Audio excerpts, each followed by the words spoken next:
Hello, hello, hello. So this is, I believe, the most important talk that you will ever hear because it is a concept.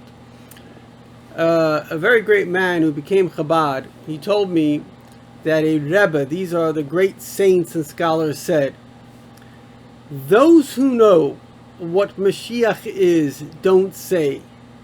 Those who say don't know. The only ones who know and say are Chabad.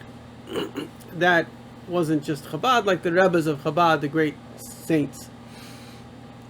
So, just to give myself some credibility, I've translated and written over 20 books of Jewish mysticism, 4 books on the Tanya. I've translated Kesef Shem Tov, the works of the Baal Shem Tov. I'm working another book of the Baal Shem Tov. I'm proud to say if you put Baal Shem Tov in many search engines, my website comes out top. I translated the first book of the Magid Dvar of Yaakov, and I've done a lot of translations of the Rebbe. If you put in Rebbe Maimarum, my website will often come up. So, and I'm going to say something, even though in a way I don't want to say it, but I just want to bring out the point. The Alter Rebbe, the great Alter Rebbe said, the Mashiach everybody is waiting for isn't coming, and the Mashiach that's coming nobody is waiting for. Now, why would that be? Because people don't actually have the foggiest clue of what Mashiach is. And of course, I'm not talking my words. How would I have a clue either? But one thing I can tell you is that I'm a searcher. And so I was brought up in Chabad, so thank God I have the ability to learn, to study these texts. I know where to look.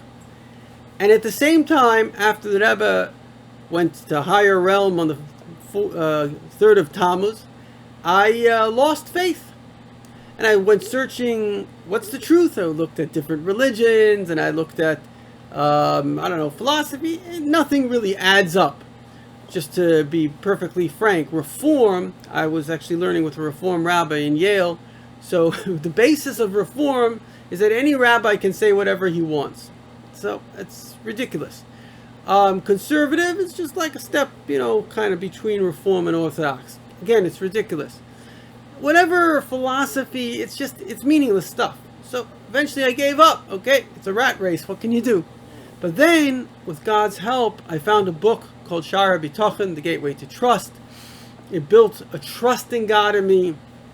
Anyway, long story short, I found my way back, but I found it back as a seeker. Before, you just take everything on. Okay, this is the way it is. But when you leave it, now you're able to discern. And so I want to say about Mashiach 2 things. First of all, it's not to say that, God forbid, any of the prophecies. We know any positive prophecy God says, coming of the Holy Temple, the return of Israel, which already has begun, peace on the earth, which we're much more peaceful than any time in human history. All knowledge, consciousness, which again we're more than any time in history. All these things are going to happen. However, the essence of Mashiach, the soul of Mashiach, what is Mashiach all about? Very few people, in my opinion, only those who really study the source text of the Rebbe as a seeker, only those are the people who understand what it is. And it's very, very simple. And it's happening all over. In fact, it's happened to you already. And I want to ask you a question. Do you ever hear in your own head a voice that tells you to do something but doesn't tell you why? Who's saying that?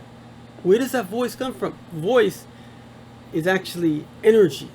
We know everything in the world is basically a voice. Quantum physics tells us that everything comes from an energy, and that energy kind of defines itself. It's like quantum physics professor told me, it's like music. What is music? It's a note, but it comes at a certain frequency. It's all just vibrations. Just a vibration at a frequency. This is a principle of quantum physics. And the same thing is that when you hear a voice in your head that says to do something, that voice is the voice of God. And that's an amazing thing. The voice of God that creates, because it's His voice that makes all matter. It's just frequencies. that makes you, because you're made up of matter. And that voice, which has an infinity, it's an infinite ability. He can speak infinite, it's like a guy that has infinite hands, so he can play infinite instruments. And so that voice is coming to you. And it's not a simple thing. It's a very, very complex thing that's happening. Because why should God come to me? Why should he direct me? The answer is two reasons. First of all, why shouldn't he? You're a beautiful human being. You're a soul. You're seeking truth. Why shouldn't he direct you? If a person has a great father, I don't know, let's say he's the president of the United States. He's a wonderful, he's an amazing person. Why shouldn't he direct his kid? It's his kid. He loves his kid. So of course he should direct you. And the other thing is, we earned it. How did we earn it? Because after thousands of years of doing Torah mitzvahs, listening to his will without hearing the voice, without knowing what to do, just doing it. This, I don't want to speak for too long, this had the ability to pump in divinity, the infinity of God. So before we were playing, there are 3 levels. There's a number 6, which is the world, 6 days of the week. So you don't see God. Everything's natural. Then you have 7, you have holiness. But that holiness is connected to the unholiness. It's basically how to behave. God told you what to do. You keep the Shabbos, you keep this law, you keep that. And so, of course, it's all very holy. But it's not infinite. Something that's infinite has no limitation. It has a boundary. It's 613 laws. This time, do this, do this. Anything that is infinite has no limitation. Again, infinity, the true definition of infinity is without any limitation. If you can say it is something, if you've boxed it, it's not infinity anymore because it has a limitation, because you could put it into a box. So infinity is that which has no limitation. So when God comes to you, it's like a GPS. Does a GPS have a limitation? No. Anytime you put the GPS anywhere you want to go, for infinity, it will tell you where to go. There's no limitation in the GPS. And the same thing applies to God. Every moment you can do something special. And most of the time, many people don't know this, but it's very interesting. The Rambam, if I asked you, what is a prophet? You say, a prophet is somebody that God spoke to do what? Well, he told the people what to do. No, that's not what. Main reason God spoke to prophets was to improve them, to make them better people. We are souls, a part of God, a little fire. That fire exists forever. That consciousness is forever. So how much better can that fire get? Infinitely better. So most of the things that God tells you, communicates with you, and as the Baal Shem Tov says, everything in the world is God communicating with you, giving you a message, a hint. That's how he speaks. He speaks in hints. You got to get the hint. All of that, we're talking all of it, is here for one reason, to make you a better person. Now, of course, there's also parts of your mission in life. You see someone, go help the person. Maybe God will even tell you to do it. But the point is, he's refining you. In Yiddish, we have a word called edel. He's making you more refined, a better, sensitive, more compassionate human being. And that's Moshiach. And I want to tell you something. Very few people know about this, but I saw this in a Maimer. There's something what's called a non-Mugadik Maimer. There are Maimarum. These were the great holy discourses when the voice of God would speak through the Rebbe. And a famous story, which I didn't believe until I saw confirmed by both doctors that were there, that when the Rebbe spoke once and he was hooked up to a EKG because he had to, the doctors were monitoring his heart, so he was outside his room. He was speaking in the machine. There was wires going back into his room. The 2 doctors that were there were Mali Resnick, as well as Dr. I forget his name, but anyway, so when he started saying the Maimer, the machine went flat. And they thought, oh my God, what happened? They ran out, the Rebbe speaking. And then they came back and they thought something's wrong with the machine. They put a different machine. When he finished the Maimer, it came back. So this is the words of God. And I didn't believe the story until, with divine providence, I saw in 1 week the story from both doctors written separately. So the point is that when God speaks, the voice of God, the Rebbe would often, in fact, sometimes the Rebbe would even comment on his own speech. He was like, well, I don't know if this makes so much sense. Like, how does this make sense with that? Because this was the voice of God. A very famous story that the Tzemach Tzedek, the third Chabad Rebbe, once said a Maimarum, and there was a disagreement amongst his great holy sons what was the meaning. And they, in fact, had a disagreement with Hillel Parcher, who was a great tzaddik, and he said what he said. So they said, let's go ask the Tzemach Tzedek. So they went to the Tzemach Tzedek, and the Tzemach Tzedek said, and it happened to agree with one of his sons, the way he said, Hillel Parcher says, no, I disagree. So they said, how can you disagree? He was the one that said the Maimer. He says, when he says a Maimer, it's coming from God. Now he's interpreting. It's like when Moses tells you why to keep Shabbos. How does he know why to keep Shabbos? He didn't make it up. God made it up. He was telling you he was just a translator. So the point is that these Maimarum are very great and very holy. And now this was not from a Mugadik, a Maimer that the Rebbe edited, but it's just as holy. The Rebbe says the greatest, I don't know if you call it revelation, perhaps connection of Moshiach is God coming into your own head. And he uses the famous expression, the still small voice, Kol Mama Daka. It's not a still small voice, it's not a good translation, but it's like a humble small voice. He says it's even deeper than that. In every single teaching, and I've gone through these teaching multiple times of the Rebbe the last years, and once you see this in all of Chassidus, all that the Rebbe says, and all the Alter Rebbe says in the Kutei Torah and Torah, you see it everywhere, but it has to you gotta see this point, and then you'll see it everywhere. And the point is that God is partnering with your mind to the extent that the two can become one. There was a guy, he was a NASA, literally a rocket scientist, very bright guy. So he told me that he eventually became spiritual. He told me that he met a guy, I met him in California. This guy had been a producer, put out over maybe 100 movies, TV shows, this and that. So he said, I was looking for God, couldn't find God. He says, now that I found him, I see him everywhere. So my friends, the main thing about Moshiach, irrespective of the fact that all the miracles will come, but that's not what it's all about. God wanted miracles, he could be in heaven, he doesn't need it. Miracles to God is nothing. It's about the ultimate miracle. You know, there were a group of students, they came to the Rebbe, and they said, we hear you can do miracles. So the Rebbe said, what is a miracle? A miracle is something unexpected. Let's all do something that we didn't expect that we could do. And that's what God is really doing. He's creating a combination. This is what we call Dira B'Tachtonim. He's taking his infinity, let's call it the cloud, and he's touching each one of us personally. And so now we're all in the Messianic era. And so that's why, and many people, even in Chabad, the Rebbe said things that seem to contradict each other. Mashiach has to come. In fact, in all of the talks, the Rebbe said the same contradiction. Mashiach is here, Mashiach has to come. I don't understand. He's here or he has to come. Which one is it? The answer is, what is Mashiach? And what has to come?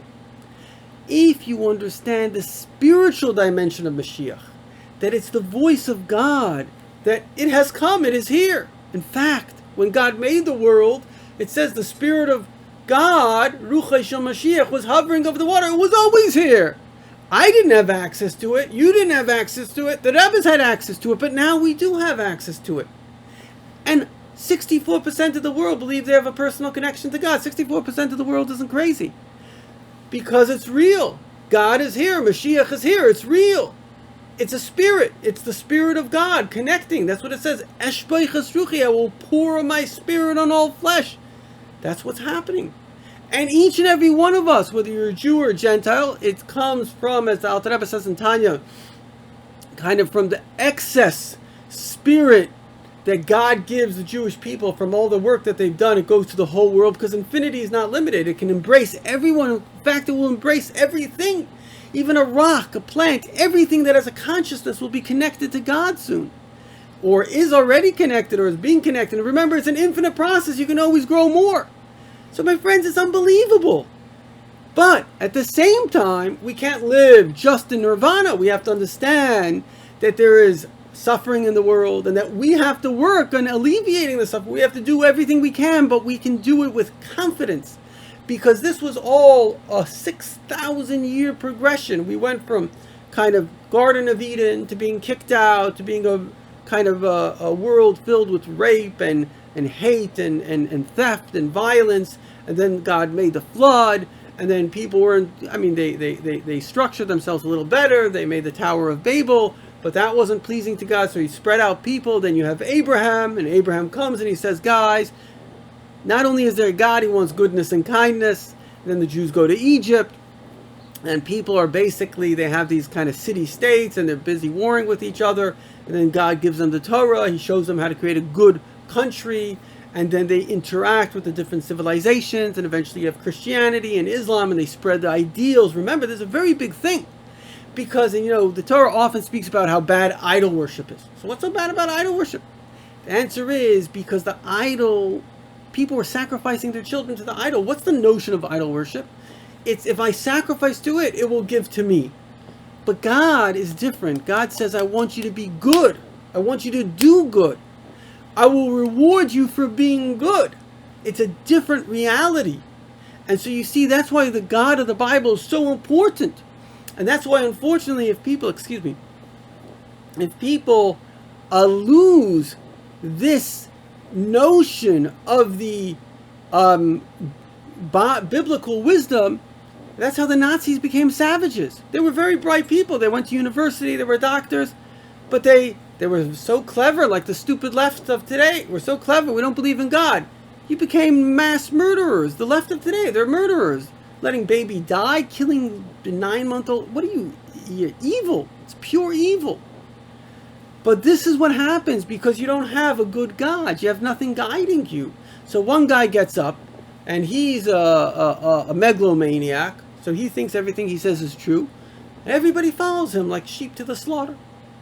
If you look at a Pew Poll, it's a nonpartisan think tank, and the CEO of Pew told me a while ago that Mr. Pew, the guy who made it, he said, tell the truth and trust the people. I think her name was Rebecca Kimmel. She was CEO for a long time, very nice lady.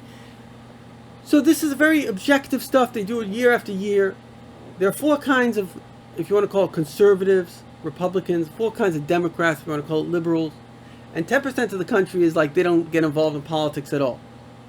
But the point is, and this is a very important point, 27% of the Democrats, which make up 45% of the Democratic Party and the most active, they're Obama cult members. Obama came up, the guy's a demagogue, and never mind the fact that because of him, over 500,000 people are dead in Syria, 50 million refugees, etc., etc. We're not going to, ISIS, one of the worst terrorist organizations, we're not going to go into what the guy did, but he's a demagogue. And people that don't have strong independent minds are like, yes, yes, like the Nazis to Hitler. Now, these people say the conservatives are evil. Really? Well, let's look at the facts. There's only 6% that are kind of consistently conservative, if you want to call them Trump groupies. But the 27%, which make up the main majority of the Republican Party, are basically independent thinkers. And these are absolute facts and polls. And so the point of the matter is that we are we are already in the spiritual dimension of the Messianic era. But you gotta stick with God. Label Wolf told me that it says in the Zohar, and this is super important, it says that if before the Mashiach comes, you will need to listen to the voice of God in your inner heart just to remain sane. There's a lot of insanity in the world. The left is literally insane. I mean, you ask any child, is there a difference between a boy and girl? These people are brainwashed. Just like the Nazis were brainwashed, they were busy killing babies because some idiot told them it's a good idea and they didn't think for themselves. That is the left of today. And unless you can embrace God in all of his ways, which is learn the Torah, learn Chassidus, and for crying out loud, use your own head. Listen to the voice of God, then you yourself will be the Mashiach.